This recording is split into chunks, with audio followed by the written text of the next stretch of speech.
Okay, so you want to own a dinosaur.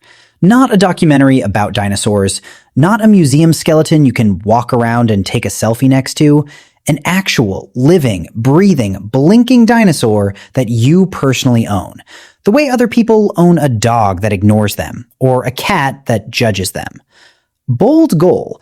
Genuinely one of the more ambitious pet ownership decisions in human history. And before we go any further, I need you to understand something very clearly. This is going to require a time machine, several terrible decisions, and a level of commitment to a bad idea that frankly should be studied by psychologists. Let's get into it. Step 1. You need a time machine. I'm not going to walk you through how to build one, mostly because I don't know how, and partly because if I did know how, I would not be making YouTube videos about it. I would be extremely rich and extremely far away from all of you. So let's just say through means we are not going to examine too closely, possibly involving a garage, possibly involving a guy named Steve who owes you a favor, possibly involving physics that shouldn't work but somehow does, you have built a time machine. Congratulations. You are now, statistically, one of maybe 3 people in history to have one, and easily the only one who built it specifically to go steal an egg. You climb in. There's a dial. The dial goes back further than any dial has a right to go. You're not setting it for last Tuesday or my wedding day so I can tell myself to wear better shoes. You are setting this dial for somewhere in the neighborhood of 70 to 100 million years ago, deep into the Late Cretaceous period, back when the biggest problem humanity faced wasn't inflation or a broken Wi-Fi router, mainly because humanity did not exist yet, and the biggest problem on Earth was, frankly, everything having teeth. You take a breath, you hit the button. And the machine does that thing time machines always do in movies. This dramatic, shuddering, glowing, screaming metal nonsense, and then silence. You open your eyes, and you are standing in the single most dangerous petting zoo that has ever existed. Except none of the animals know they're in a petting zoo, and several of them would very much like to pet you back, with their face. Let's talk about what you're actually looking at, because this is not a calm scene. This is not a nature documentary with soothing narration. This is loud, humid, enormous, and it smells like a swamp had a baby with a barbecue. Around you, plants the size of buildings, ferns as tall as a house. The air is thick, warm, and slightly terrifying in a way you can't quite explain. Like the atmosphere itself knows something you don't. And then you see them. Big ones. Genuinely, unreasonably big ones. Something the size of a school bus is casually chewing on a tree like it's a light snack, completely unbothered by the fact that the tree used to be structurally a tree and is now rapidly becoming a smoothie. Off in the distance, something with a very long neck is doing what can only be described as the world's slowest, most majestic grocery shopping, reaching up into the canopy for leaves that are, from your current vantage point, roughly the size of a small car. And then, closer, much closer than you'd like, something smaller catches your eye. Smaller doesn't mean safer, by the way. This is important. This is a lesson evolution has been teaching for hundreds of millions of years, and humans still somehow forget it every single time a small dog bites them. Something about the size of a large dog is moving through the underbrush with quick, sharp, twitchy little movements. And it has teeth. A lot of teeth. And it is looking directly at you with the specific expression of an animal that has just done math. And the math says food. You do the single smartest thing you will do this entire trip. You panic quietly and dive behind the nearest large rock, tree, or suspicious mossy lump. And you stay there, not moving, barely breathing, doing the ancient human tradition of hoping very hard that something doesn't notice you. This works, mostly because you're small, mostly because there is a genuinely enormous amount of more interesting, meatier things wandering around this jungle. And partly because the universe has decided, for reasons known only to itself, that you are the main character today, And main characters do not get eaten in the first 5 minutes. Once your heart rate returns to something resembling a normal human range, you remember why you're here. You didn't build a time machine, risk your entire existence, and hide behind a rock like a nervous raccoon just to look at big animals. You came here for one specific, extremely fragile, extremely important object. An egg. So you start moving. Carefully. Quietly. The kind of careful and quiet that involves a lot of tiptoeing through undergrowth while making internal deals with a god you don't normally believe in.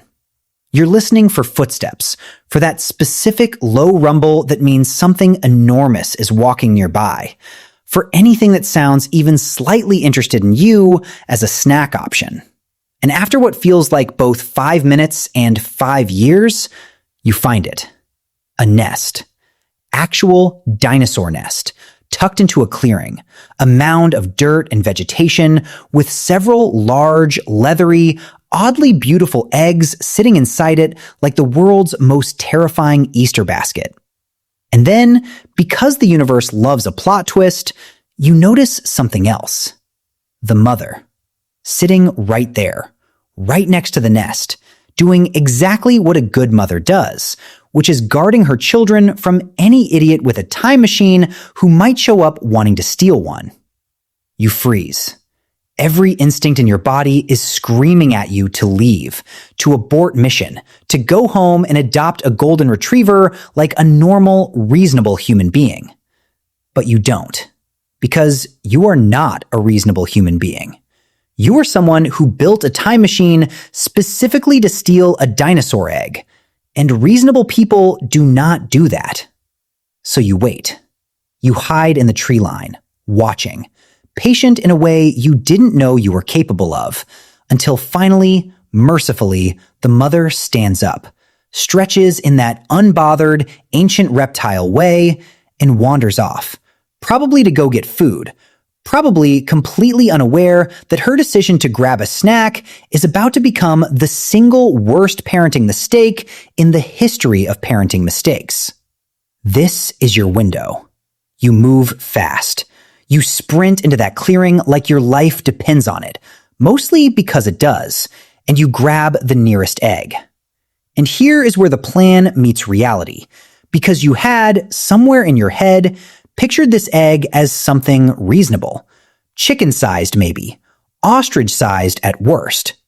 What you are actually holding, or attempting to hold, is an object roughly the size of a beach ball, made of what feels like a leathery, slightly warm bowling ball. And it weighs enough that your arms immediately regret every decision that led you to this moment. You stagger. You nearly drop it. You have a brief, horrifying vision of this whole adventure ending with you slipping in prehistoric mud while holding an ancient dinosaur egg. And you decide, with great determination, that this will not be how your story ends.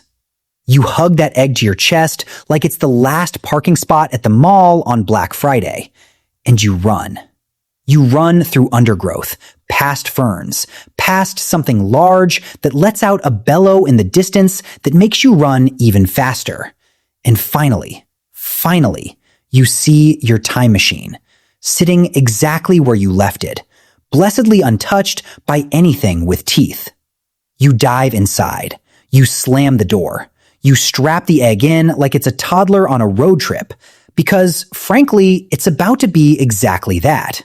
And with hands shaking from adrenaline and mild regret, you hit the button. The machine does its thing again, shuddering, glowing, and then silence, followed by the deeply relieving sound of modern civilization. A car alarm going off somewhere, the hum of a refrigerator, the general ambient noise of a world where nothing currently wants to eat you. You made it back. You are home. And sitting in your lap, slightly cracked from the journey, mildly unimpressed by the entire ordeal, is a genuine, actual, prehistoric dinosaur egg. If you're enjoying this, don't forget to like and subscribe. Now, Here's the part where the story stops being about survival and starts being about something arguably scarier: paperwork, budgeting, and the sheer staggering logistics of what you have just done to your life. Because, congratulations, you now technically own an egg. What you are about to own, assuming this thing hatches, which, let's be honest, it probably will, because eggs generally do that, is an animal that has not existed on this planet for roughly 66 million years, has no natural predators in the modern world, has no natural place in any modern ecosystem, and is, structurally speaking, built like a small tank with opinions. Let's talk about space first, because this is where reality starts crashing the party. A baby dinosaur is manageable. Cute, even, in a horrifying prehistoric way. But depending on what species you manage to grab, and let's be honest, you had about 4 seconds to make that decision while being actively chased by adrenaline, this animal could grow into something the size of a school bus, or an elephant, or in the worst case scenario, something so large that your backyard fence becomes less of a boundary and more of a light suggestion. If you accidentally grab something on the smaller end, a compact, quick, clever little carnivore, you're looking at needing something closer to a large, secure enclosure. Think zoo-level fencing, reinforced walls, and a moat. Because regular fencing is a joke to an animal that evolved specifically to solve the problem of, how do I get past an obstacle to eat something? If you accidentally grab something on the larger end, a long-necked herbivore that eventually grows taller than your house, you are now functionally running a small private zoo exhibit in your backyard. Except your backyard is not zoned for that, your neighbors are going to have questions, and your homeowners association is going to have a full nervous breakdown the first time this animal casually leans over the fence to eat the neighbor's prized rose bushes. Let's talk cost, because this is where things get genuinely absurd. Feeding a full-grown elephant, a fairly large modern animal, costs an owner or sanctuary tens of thousands of dollars a year in food alone. Now, take that number and remember that many dinosaurs, especially the big herbivores, were built to eat massive quantities of plant material, constantly, all day, essentially non-stop, because their bodies were enormous furnaces that needed constant fuel. You are not buying a bag of kibble from the store. You are potentially importing, growing, or somehow sourcing an amount of vegetation that would make a small farm's harvest look like a garnish. And if, God forbid, you ended up with a carnivore, the math gets even stranger. Because now you need a steady, humane, and frankly complicated supply of meat in dinosaur-appropriate quantities delivered on a schedule to an animal that, on a bad day, might decide the delivery truck itself looks tastier than what's inside it. Then there's housing construction. You are not building a doghouse. You are potentially building a structure capable of containing an animal with the strength, size, and general disregard for boundaries of something that used to comfortably knock over actual trees for a snack. That means reinforced steel, deep foundational fencing to prevent digging out, potentially a moat, because moats work shockingly well against animals that either can't or won't swim, and a security system that would make a small nation's border patrol jealous.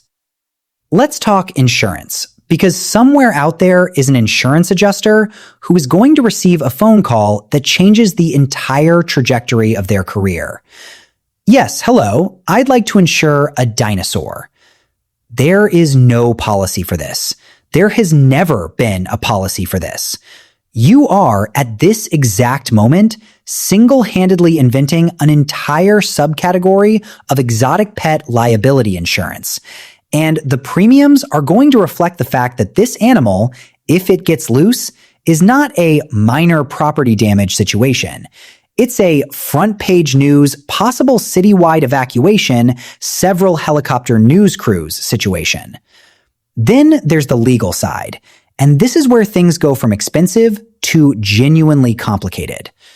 Depending on where you live, owning exotic animals is heavily regulated, sometimes outright banned, and local wildlife authorities are, understandably, not equipped with a form for prehistoric reptile obtained via time travel.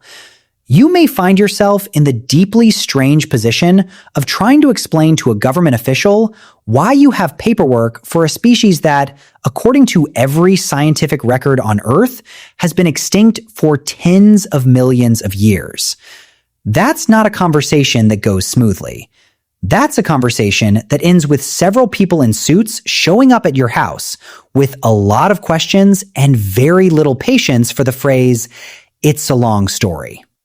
Let's talk security, because this animal is, whether you like it or not, the single most valuable, most dangerous, most publicity-generating object on the planet the moment anyone finds out about it. Every research institution, every government, every extremely wealthy person with more money than sense is going to want a piece of this situation, either to study it, contain it, or, in the case of at least one eccentric billionaire, probably try to buy it from you for an amount of money that would be very tempting if you weren't already emotionally attached to the giant reptile currently treating your backyard like its personal buffet. That means security cameras. That means fencing that would make a prison jealous.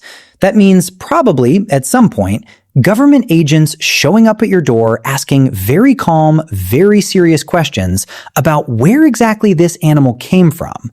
And you are going to have to decide in that moment whether Time Machine is really the story you want to lead with.